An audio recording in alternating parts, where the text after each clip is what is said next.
আপনার বাড়ির পাশে বা রাস্তার ধারে অযত্নে অবহেলা যে গাছটি পড়ে থাকে সেটি হচ্ছে এই যে কচু গাছ। যে আমি আপনাদেরকে দেখাচ্ছি, এই যে কচু গাছটা আসলে, আচ্ছা, এই গাছটা আমরা কয়জন গুরুত্ব দিই? বাড়ির আনাচে কানাচে রাস্তার ধারে অবহেলায় বেড়ে ওঠা এই কচু গাছকে আমরা হয়তো অনেকে আগাছা মনে করি।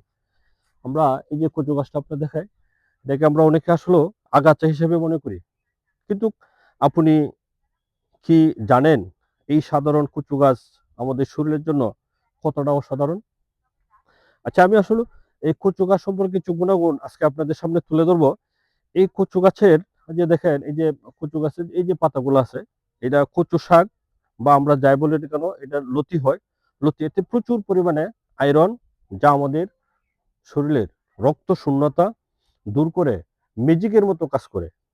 এছাড়া এই কচু গাছের হচ্ছে প্রচুর পরিমাণে ক্যালসিয়াম, যা হাড় মজবুত করে, এবং ভিটামিন এ, যা আমাদের চোখের দৃষ্টি ভালো রাখতে সাহায্য করে। এই কচু গাছ আসলে এটা আমাদের যে আনাচে কানাচে আমাদের যে রাস্তাটা দেখেন, আমি আসলে একটা ময়লা জায়গা দাঁড়িয়েছি, এখানে অনেকটি কচু গাছ।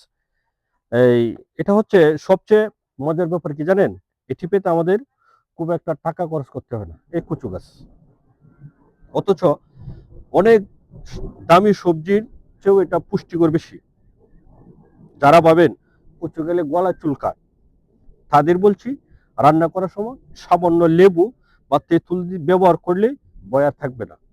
এই যদি আমরা কচুটা আমরা ব্যবহার করি, আসলে আমরা এই এই অবহেলা না করে কচু গাছকে আমাদের খাদ্য তালিকা এই সহজলভ্য, এই পুষ্টিকর এই কচু সবজিটা আমরা রাখতে পারি।